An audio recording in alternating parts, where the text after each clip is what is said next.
मेरे गरीब नवाज निकल गए, घर को छोड़ दिया, सबको खैराबाद कह दिया, अल्लाह की राह में सब लुटा दिया, निकल गए तहसीर इल्म की खातिर। चलते चलते चलते चलते रास्ते में अब जंगलों का, वीरानों का पैदल सफर है, तने तनहा जा रहे हैं। वहां से आपने रुख किया समरकंद का, और बाज रिवाज के मुताबिक निशापुर का रुख किया। मेरे गरीब नवाज सफर करते करते रास्ते में दो शख्स मिले जो इंतहाई भूखे प्यासे थे, सरे राह बैठे हुए थे, भूखे प्यासे थे। उनके करीब गए, पूछा क्या बात है, तुम लोग भूखे हो, प्यासे हो? उन्होंने कहा हाँ, कई दिन गुजर गए, हमने खाना ना खाया। गरीब नवाज के पास जो कुछ लेकर आए थे वो सब कुछ खाना पीना उन्हें दे दिया, और उन्होंने कहा कि आपके पास कुछ रकम हो वो भी अदा कर दे। मेरे गरीब नवाज के पास जो कुछ रकम थी वो भी दे दिया। उसके बाद आगे बढ़ गए।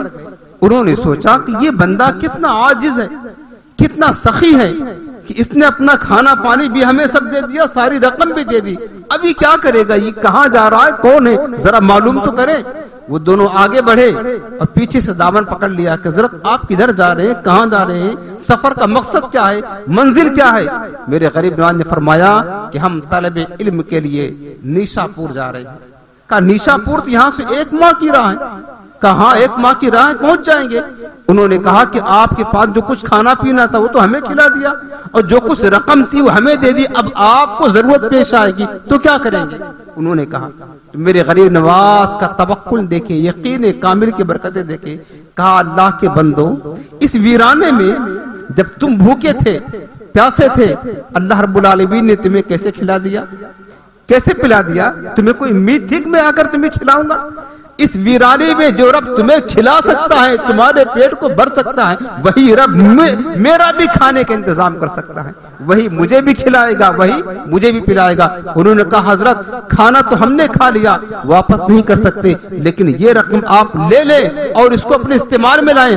आप तलबे इल्म के लिए जा रहे हैं, हुजूर की हदीस सीखने के लिए जा रहे हैं। फिर उन्होंने इंकिशाफ किया कि हुजूर हम भूखे प्यासे फकीर नहीं, बल्कि हम तो डाकू थे, और हमने आपने हमारी आंखें खोल दी है, आप अल्लाह की राह में निकले हैं, अल्लाह की जात पर यकीन इतना है, अल्लाह से डरते इतना ज्यादा है, हम तो डाका जनी करते हैं। उन्होंने गरीब नवाज के हाथ पर तौबा की। मेरे गरीब नवाज ने फरमाया कि मेरे मुस्तफा की सुन्नत के खिलाफ है, हुजूर कोई चीज दे दे उसको वापस ले, अब मैं हुजूर की अदाओं को अदा करता हूँ, ये रकम जो मैंने तुम्हें दे दिया है वापस देना, ये मुरव्वत इंसानियत और अखलाक हसना के खिलाफ है, तुम रखो, अल्लाह हमारा हामी और नासिर है। मेरे गरीब नवाज आगे बढ़ गए, निशापुर पहुंचे। निशापुर पहुंचकर वहां के हालात बड़े खराब थे, लोग डरे हुए थे, हुकूमत की लड़ाई थी।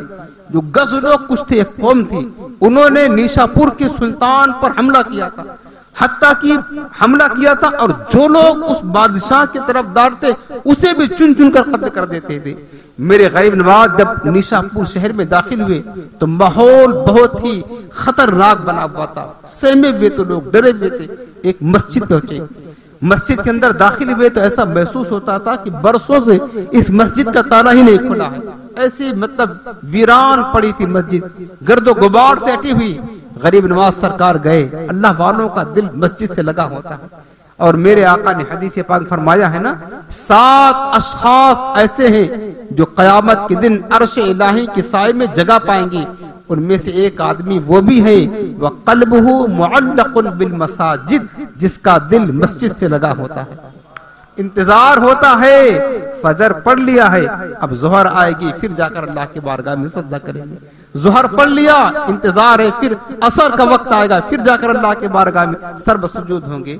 मेरे गरीब नवाज सबसे पहले मस्जिद गए, देखा कि मस्जिद की हाल बड़ी खस्ता है। सरकार गरीब नवाज ने तने तरह अपने मुबारक हाथों से मस्जिद की सफाई की। असर का वक्त हो गया, झाड़ू लगाया, सफाई की, गर्दो गुबार हटाया, उसके बाद पानी निकाला, आपने वजू किया।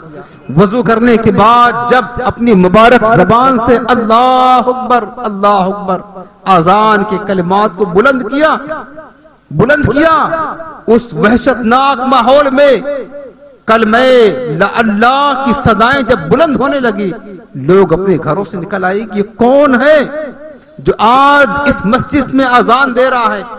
आपने मुकम्मल आजान कही। 2-4-5 बूढ़े डरे हुए नमाज पढ़ने के लिए आए।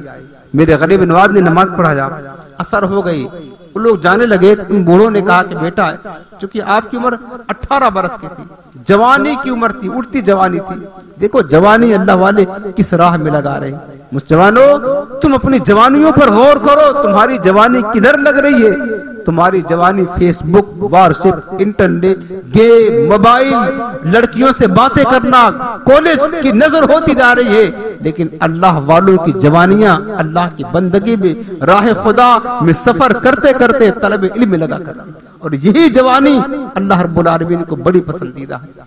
उन बड़ों ने कहा कि बेटे ऐसा करें, माहौल बहुत बिगड़ा हुआ है, जो गज लोग हैं ये किसी भी जवान को छोड़ते नहीं है, कत्ल कर देंगे। तुम ऐसा करो, हमारे साथ घर चलो, घर चलो ताकि तुम्हारी हिफाजत हो सके। मेरे गरीब नवाज ने फरमाया कि नहीं, अल्लाह हमारा हामी व नासिर है, अल्लाह की जात पर यकीन कामिल, अल्लाह हमारा मुहाफिज है, वो हमें क्यों कत्ल करेंगे? नहीं कत्ल करेंगे। गरीब नवाज रुक गए। मगरिब का वक्त आया, आपने मगरिब की अजान कही, 2 आदमी नमाज पढ़ने आए, नमाज पढ़ी। उसके बाद ईशा का वक्त आया, आपने ईशा की अजान कही, कोई भी नमाज पढ़ने ना आया। तने तनहा मेरे गरीब नवाज ने तकबीर कही और नमाज शुरू कर दी, और बुलंद आवाज से क़िराअत करने लगे गरीब नवाज। सूरह हश्र की आखिरी आयत, हुवल्लाहु लज़ी ला इलाहा इल्ला हु, अपनी मुबारक जबान से कुरान के कलिमात अदा करते जा रहे थे कि जालिमों का, डाकुओं का एक टोला मस्जिद के अंदर दाखिल हो गया गिरफ्तार करने के लिए। लेकिन कुरान जब अल्लाह के वली के जबान से पढ़ा जाता है उसमें असर होता है। जब उन्होंने गरीब नवाज सरकार की जबान से तिलावत कुरान सुना, सहम गए और खामोश होकर बैठ गए और तिलावत कुरान को सुनने लगे। वो तो जालिम थे, सफाक थे, उन्होंने बड़े बड़े उलमा और मशाइख को कत्ल किया हुआ था। एक मामूली जवान को कत्ल करना क्या था उनके नजदीक। लेकिन ये कुरान की बरकत देखें, जब कुरान अल्लाह के वली की जबान से सुना उन्होंने, कुरान तो इससे पहले बहुत सुना होगा, आज दिल की दुनिया बदल गई, खामोशी के साथ कुरान सुनने लगे। मेरे गरीब नवाज ने इत्मीनान से नमाज अदा किया, इनकी तरफ मुतवज्जे हुए, कहा कि मेरे भाइयों तुम कौन हो, क्यों आए हो? कहा हम तो कत्ल करने के लिए आए हैं, हमने तो हुकूमत के खिलाफ जंग छेड़ रखा हुआ है। तो मेरे गरीब नवाज ने नसीहत की कि तुम अब अल्लाह के घर में आ गए हो तो अल्लाह के बंदो उठो, वजू करो और अल्लाह की इबादत करो। उनको वजू करवाया, नमाज पढ़वाया और फरमाया कि तुम क्यों बेगुनाह लोगों को कत्ल करते हो? उन्होंने कहा कि जिन लोगों को हम कत्ल करते हैं ये बादशाह से मोहब्बत करते हैं। तो पूछा मेरे गरीब नवाज ने, बताओ बादशाह से क्यों मोहब्बत करते हैं? यही ना, बादशाह नेक है, लोगों का ख्याल करता है, लोगों की हाजत रवाई करता है, तो लोग मोहब्बत नहीं करेंगे। गर्ज की मेरे गरीब नवाज ने उन्हें नसीहतें की, समझाया और उन्होंने गरीब नवाज सरकार के मुबारक हाथ पर सच्ची तौबा की। इसी तरह गरीब नवाज फिर निशापुर में, उसके बाद आगे बढ़े, बुखारा आप गए, समरकंद गए और वहां पर तहसील इल्म हासिल करते रहे, तहसील इल्म करते रहे। और बड़े बड़े शहरों में जहां बड़े बड़े उलमा, मशाइख, सूफिया, औलिया वो दर्स दिया करते, मेरे गरीब नवाज उनकी महफिल में जाकर के तलब इल्म करते रहे। हत्ता कि एक जमाना गुजर गया, तकरीबन उम्र 25 बरस की हो गई, उलूम शरीयत की मुकम्मल आपने तकमील कर ली, उलूम शरीयत को हासिल कर लिया। अब जरूरत थी इल्म तरीकत की, अब जरूरत थी किसी मुर्शिदे कामिल की, अब जरूरत थी किसी हादिये बरहक की। शरीयत का उलूम मुकम्मल किया, अब जरूरत थी तरीकत वाले बुजुर्ग की, ताकि उनसे तरीकत और रूहानियत का रिश्ता कायम करके तरक्की दर्जात हासिल करे। मेरे गरीब नवाज ने उलूम ज़ाहिरी को मुकम्मल किया। अब देखें यहाँ पर गरीब नवाज सुल्तान औलिया हैं। आज ऐसे भी जाहिल किस्म के पीर देखने को मिलते हैं जो कहते हैं हमें शरीयत से कोई सरोकार नहीं, तरीकत वाले हम, जबकि शरीयत को पता ही नहीं है उन्हें। याद रखना, जो भी बुजुर्ग गुजरे हैं और तरीकत के आला मनसब पर फाइज थे, आप उनकी हिस्ट्री उठा करके पढ़ ले, उन्होंने तरीकत को बाद में, शरीयत को पहले सीखा है। गरीब नवाज हिंदुस्तान के औलिया के सरदार हैं, इनकी तारीख पढ़े। और मेरे गौसे पाक तो ताजदार औलिया हैं, उनकी सीरत पढ़े।